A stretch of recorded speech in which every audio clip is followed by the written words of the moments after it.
But what's hard is going, yo, yesterday I got nothing from working as hard as I could. Nothing happened from that. I'm gonna do the same thing again today, but I'm gonna try to go harder.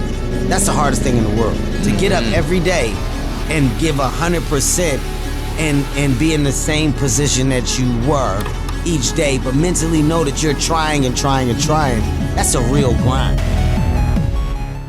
All right, we let the smoke clear. We went and got Harper down to bed. So we're gonna pull night shift again tonight. Last night, almost midnight. Tonight, we'll see how far we make it. Check out what we got done though. Voila! So we gotta drop the radiator out of it and weld up the bars. I hate even tack welding with the radiator down there because I know that one little hot slug melt right through the fins, but I'm a gambler. I like to do stupid stuff. So that's what we did. So we got the braces built for these bottom ones. That one's all built. Got all these built. So everything's good to go now. So what we're about to do is going ahead and fitting a couple panels, trying to figure out a couple panels.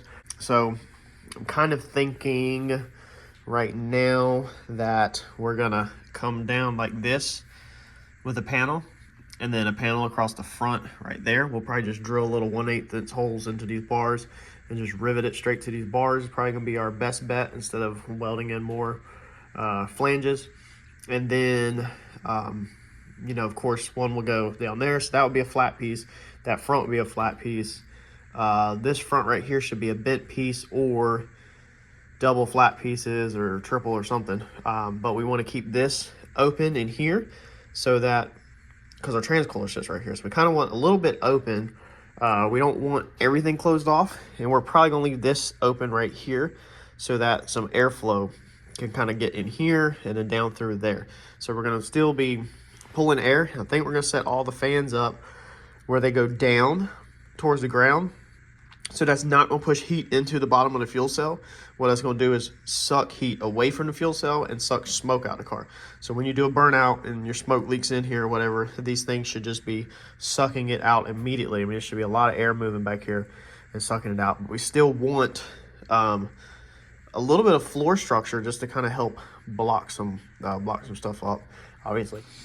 All right, so we're gonna watch Chief make some hits in the road and cut up our metal. So what we're using is the trailer skin. So this is left over from the very first trailer video. If you watch the trailer videos, you know where we got this and you know how much we paid and all that. So we had some left over. These pieces are from the newest trailer build, and then this piece is left over from the first trailer build also. So between all this, we should have enough to do the trunk, and this is really lightweight, so easy to cut with snips, so I don't gotta make a lot of noise.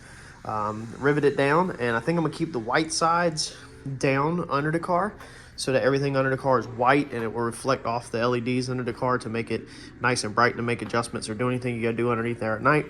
And then the top side, you know, we'll have a few different colors, but when we're done with everything, we'll either paint everything. We'll either base coat, clear coat everything in the shop, or we will do like a bed liner, a real thin bed liner back here in the trunk. I gotta see how everything closes up first. All right, so bend this, we're gonna use our stand. I did a video on this also, like really early on. Transmission jig to build a transmission on. Engine stand and table all in one, super compact, you can store it. We're gonna bend this stuff on this. We're looking for 6 3/4 for our first bend. And so since this is so thin, I think we're just putting a 2x4 here. I can take two hands and I should be able to just push down on both sides. I don't need like a sharp 90 or nothing. I just need kind of a V shape, and I should be able to get this thing to bend pretty decent. Let's see. All right, so on this, this can be a little complicated, trying to figure out this stuff. This piece up here, we don't have any corners to go to because we're trying to not add a crap ton of bars. So you can see our front, there's no corner to go to. So we need to find that corner. So what I do is I use cardboard, poster board. We bent this one up. Again, all of these bends are gonna be rough. We're just trying to fill this in, and then we'll seam seal or caulk up around the edges and stuff like that. So I don't have enough of Clecos to go ahead and do all my holes, but I have, you know, a couple to hold down the main ones. Now, I need to do that to get the valley right. Fuel cell goes on top of this, so this is gonna push this piece down, and we're gonna put a piece of foam between here. So we're gonna put foam across the top of that. That way that's, you know, just got a nice little seal, even though it's not needed. But we're gonna put a strip of foam across that, and then when the fuel cell goes on here, that'll push that down. We might run one piece of double-sided tape. I don't know, probably not. We might run something across there just the vibration so that this metal is not vibrating against the fuel cell. We're gonna run rubber hose over the edge of this. Okay, this one right here, we're gonna get a big hose, cut it in half and push it up over the edge so that the fuel cell is sitting on top of rubber on these right here. And then, you know, we'll put a couple zip ties, and we'll just let it free float on that. So that's gonna seal that up pretty freaking good. But up there, now I wanna do my 90. So how I do it is I roughly measured past my rivets. So I got some rivets right there that I want to go back through. Fire bottle's gonna go right back in the same spot. And the puke tank, we gotta modify the height of the breather, but it's pretty much gonna hit right there. So that was roughly 8.5 that way. So I cut me a scrap piece of cardboard, 8.5 that way, or poster board. And then I made a bend upwards, and then I sat it here, and then I just took my Sharpie and drew across the front like that and cut it down. So when we take our cardboard or poster board and put it in there, that's how it sits. So now we have that. You can see we're a little high on the tube right there. It's not bad though. We might run silicone across here to kind of help seal it up. Not 100% sure. Remember, fuel cells, we covered all this up. You won't see any of that at all. Might take a little bit more off when we cut the piece, but that's also going to clear underneath our tab. So that was kind of a test panel to make sure it clears underneath our tab.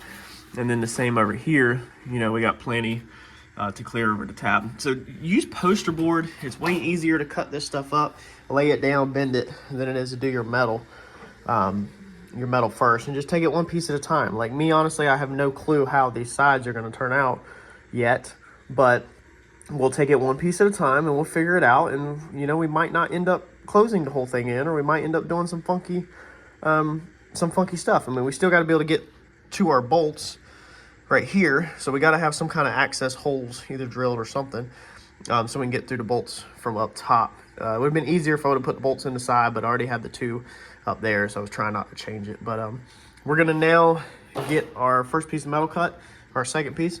I've got the width. The width is a little longer where it goes under the tube. Once I lay it in there, then I got to figure out how to clear around the tube. So what we're gonna try on this one is this piece of plywood sits down inside a 90-degree angle. If you watch the video way back, one of the first videos, this is all 90-degree that we built this out of. So what I've done is I've slipped the metal under the plywood. I've lined my line up with the edge of plywood because I know the plywood drops down inside this frame with a little to spare.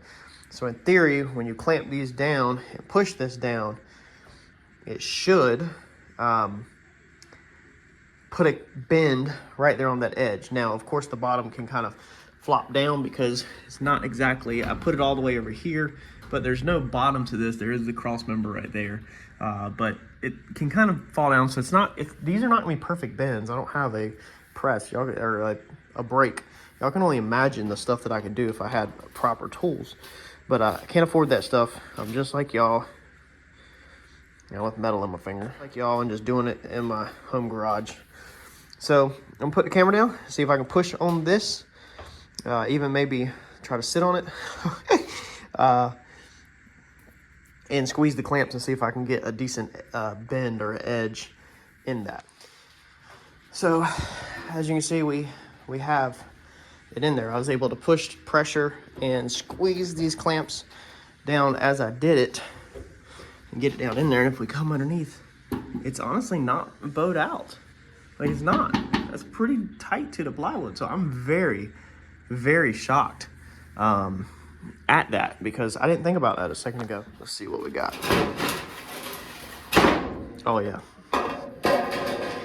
Yeah, you can't go wrong with that. Now, it did mess my line up. So as you can see, my line is here and my bend is there. So it was not accurate. That pulled that down, okay? So this is gonna be now shorter down the tube. We were a little long past it anyway when I showed y'all, you know, my template. So that might have worked out. It's okay for the metal to go more this way, but it couldn't have went more that way really, because then we would run out of room over here to rivet to. So let's figure out how to notch out around the tubes. We could do that also rough and then put silicone around it. And then let's get this thing in and see if we can use it, or if we just messed it up being it's not accurate on the bend. I don't know how I'm gonna calculate for that, because I literally had that plywood right on the edge, and I guess pushing it down in there, this is not clamped to the plywood. So this is not, this is subject to move as it goes down in there. So I guess you just, you know, if you're not doing precise stuff, like we're not doing anything precise back here in the back, then you may be okay. But if you're trying to do precise stuff, you know, this method might not work. All right, so we took our measurement between our two chassis bars, and then we subtracted that by the overlaw and divided it by 2. So this should be how much we need to take off each side. And I've just kind of put a little 45 or a curve, because this should wrap around and clear our chassis tubes. This is very rough. Again, math. We could pump silicone and fill in corners back here in the back. All right, so we got it all to fit. It was square, you know, a minute ago. Put it in there, seen that I had to cut a little bit more out to clear my booger welds. And now when we pull it back, it tucks down behind the bars nice and neat.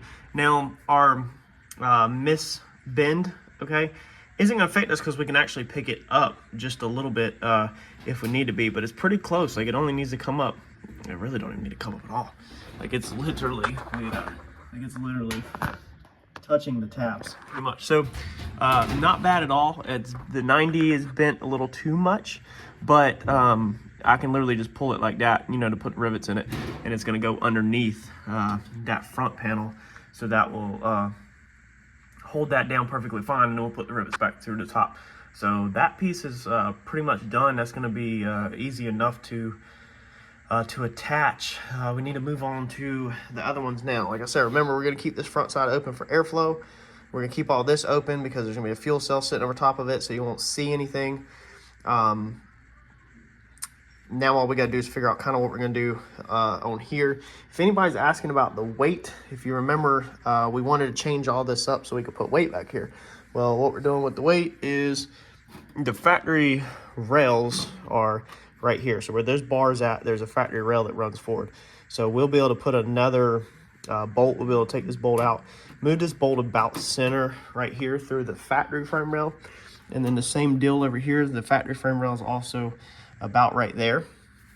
And then what we're going to do is we'll probably run the traditional bench pressing weights. So we should be able to fit, you know, maybe 100-pound puck there, 100-pound puck there, and then you can just stack it up. So you'll be able to put weight kind of on wherever you need it. So if you need to counterbalance the driver and you want to put more on this side than that side, that's my, you know, my kind of thought process right now is we'll be able to stack different levels of weight, but we'll also be able to stack equal weight. So if you want equal weight across the backside, you'll be able to stack, you know, equal amounts left and right, as long as you got doubles of everything.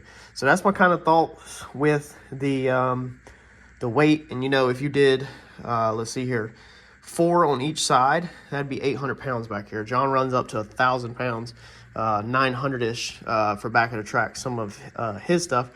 I don't think we'll ever be putting that in here. I'm hoping that we don't have to. So next step is going to be get us some poster board, see what we're working with to kind of close these sides in, and then move forward. You know, these will probably get, I'm thinking this time we're just going to do some, I don't know, maybe the bed liner, kind of still brainstorming. So trying to build a piece that's going to go right here. And as you can see, I cut it a little short. So this is where you just use some tape and get your tape down, and that will get you, you know, you can fill back in where you cut it short. I'm kind of thinking some triangles up there just for looks. We'll have to have it where it curves, the same curvature of that bar. And then we're gonna have to leave a lot of this open because we have to be able to hold the radiator up, you know, and get to these bolts. We'll probably come in here and maybe put one at a 45 also right here, possibly. I'm not 100% sure yet. Radiator's a little hard to get in there. I shouldn't need to take it in and out much. Probably get the wife's help and I should be able to get it in there. But we might come across here at 45 and even up straight, you know, so we can kind of still see it. But that's where this works amazing because we can cut this panel out, and we're gonna go ahead and straighten this out right here, and then we can go ahead and overlap it with another one this way, and then we can overlap it right here, and then we can put it on the table, and we'll have this funky shape that we can cut out of metal, and hopefully get it all in one hit. Being this stuff's thinner, it should kind of make the bends roughly, and hopefully get us what we want as looks wise. So as you can see now, we actually took another piece of our scrap, put it here, and it'll go like that. Now this line will get cleaned up and be perfectly straight when it's cut out of the metal. But now what we're gonna do is take this scrap and we're gonna tape it right here like that, and that is gonna be our piece. And then we just got to transfer or tape that up, transfer that to metal, cut it, and hope that it bends kind of the same way, and we'll rivet down the same way. And then by the time this is pulled back nice and tight like that, you'll have a pretty crazy looking piece. Could put a little triangle here. We actually could just go ahead and cut a piece out to actually cover that up. That piece could underlap, go under this one, and completely seal all that up, even right there where you don't see in there, just so that it would look a look trick. Maybe we'll do that. Let's try to put a scrap there. Let's tape this piece up and let's try to put a scrap there, and then we will try to cut that, and if it don't shape right, we can go back and cut that out. All right, so I think that's going to be our final layout on this side. So let's get this over to a sheet of aluminum and let's go ahead and cut it, and then I'm curious if we can just flip this thing over, and if it's decently symmetrical. It should be off because it's man-made, and like I said, nothing is precise on my stuff. It's close but not precise, but it shouldn't be dead on. So that's how it will end up. That's how it will end up looking. So I'm going to tell you that we're probably gonna run into an issue, because you can see that our cardboard is not even laying straight. So the way that it was taped, how everything was curved, it's not even laying down straight at all. So but we're gonna push it down straight, and we're gonna trace the edges out, and then we look at how bowed it is, and then we're gonna put it in there, and we're gonna try to bend it up and get that curve up there and see what we got. The only thing that sucks about this is we might fall a little short, but if we put it in there and we fall a little short and we need to make another one, then I think I have enough room to flip it up here maybe and get one more piece out of it. Actually, maybe I should turn it like that and see if we can get it long ways before I make this cut. But let's cut this.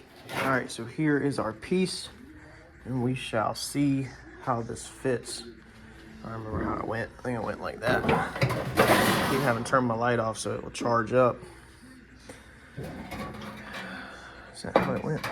Yeah, so let's put the camera down and see if we can drill a couple holes and get some clecos in here and see if this thing will bend or if we messed up. All right, so we got it, y'all. We got it. We'll be able to push that down. We need to cut a little bit more out of this right here, so we need to go make that modification, but we'll be able to push that down and get that curvature in there and get that in. And like I said, after it's in and everything is painted, or bedline, I think we're gonna use bedliner this time to help fill in stuff.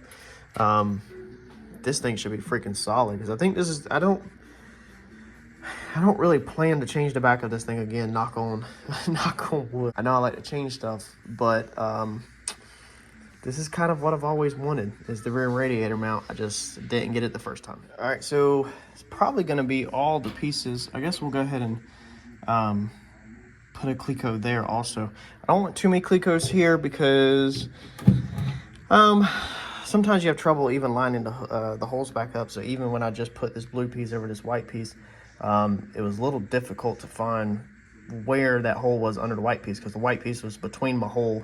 There's a hole under the white piece and a hole on top of the white piece, and so to get them perfect this way, being I didn't have no holes over there besides that one, you see what I'm saying? It could get a little tricky. So I like to just do the bare minimum, paint them, and then what we'll do is put the rivets in as we go, so the holes don't move when you start pulling on panels and twisting them.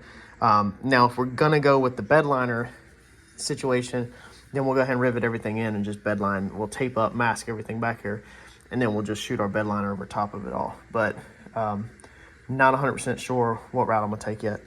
Now you already see that it looks like this panel moved a little, like my bolt.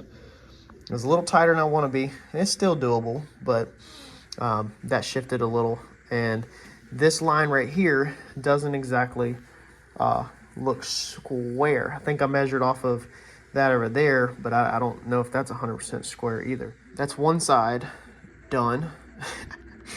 Got a whole nother side to do now. This thing is gonna look freaking amazing when it's all done. And if we wanted to put some side plates on here, we could also come back and cut some side plates so that we can kind of close that up, but that's not really needed, and we'll probably leave that undone just so that we could pull a little more area. And I just kind of wanted, for aesthetics, that when you pop this, everything wasn't super super open, you know. But all right, so pushing this other side in, we can already see that we need to lose our tape because it's actually binded up there. Our wheel well hits at a little different spot, so we need to go ahead and trim that. But besides that, like, that's gonna be great.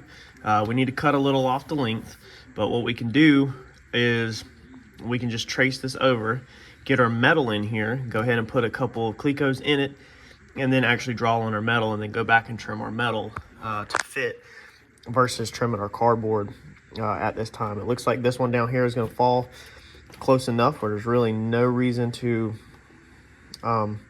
change it. We'll make these cuts and then we'll check that again, but there's really no reason to change it. I mean, we could pull that in a little bit, but I don't think that's really gonna matter. So you pull it like that. Well, I guess, you know, I guess a little bit of things can be changed, but it's also not wanting to sit right because of, remember, the way it was curved. It was built for that size, so it was curved in that direction. All right, so that's it. We took a little out of here, so made a mark right there, took a little out of here so that this side would match a little bit better. It was just off by just maybe 1/4 of an inch, 1/8 of an inch. And then we took a bunch, or we took some out of there and then we put some back because we took too much out. It really looks like we could, no, okay, when it's squished down, it pretty much straightens out. So yeah, we took too much out, or wrong angle really. And so we put it back with the tape, and this is a little too long, but it can be trimmed, and that up there is a little too long, but it can be trimmed afterwards. We're pretty much lining up tight to our bolt piece right here, and that's it. So we're gonna go trace this one out and cut it, and then we should have all of our panels done in time for tomorrow to drop the radiator out of it, final weld up the pieces, and then brush out all of these bars to match the cage, probably with silver, and then we can start riveting in our panels. We might even just spray paint these bars, I don't know yet, but then we can start riveting in our panels, and then we'll mask stuff up and do our bed liner this coming week. All right, so check out that. We made pretty good progress today. Got that done. We'll be working on this some more tomorrow, and then got all this done. So like I said, once all this is riveted in and it's all one color, and that piece is slid in, and then the fuel cell's on, transcooler's in here, everything, the thing's really gonna start coming together fast. So it looks like it's Saturday night now. We're approaching the 11 o'clock hour. I promise you, if you're questioning me, I promise that this will look good whenever it's all done and it's all put together. Bear with me. Hit that like button as a small thank you, because I'm showing you a lot of information that hopefully you cannot make the same mistakes on your car. So stuff like this bar down here, this parachute bar, the reason why it has to be all curved, and then we had to build that funky triangulated plate and all that stuff, is because I didn't think about the license plate whenever I done the car. So whenever I did the parachute bar, I was like, it'll go through the license plate, but I wasn't 100% thinking that, like, you know, obviously if we're gonna drive this thing to a car show every now and then, or if we're gonna drive this thing to work on Fridays, we've got legit tags on it. You gotta have the tags on it. And putting them off to one side, just, it didn't look that great. I had some other ideas originally in my head that I was gonna do with the parachute mount and everything, but I've wanted it put back factory for a while now. So I think when everything's done, all the changes on this car, the back half of this car is gonna look really good, way better than we did before. And it's gonna be really nice this time. I'm really excited. So I'll catch you on the next video. Thanks, y'all.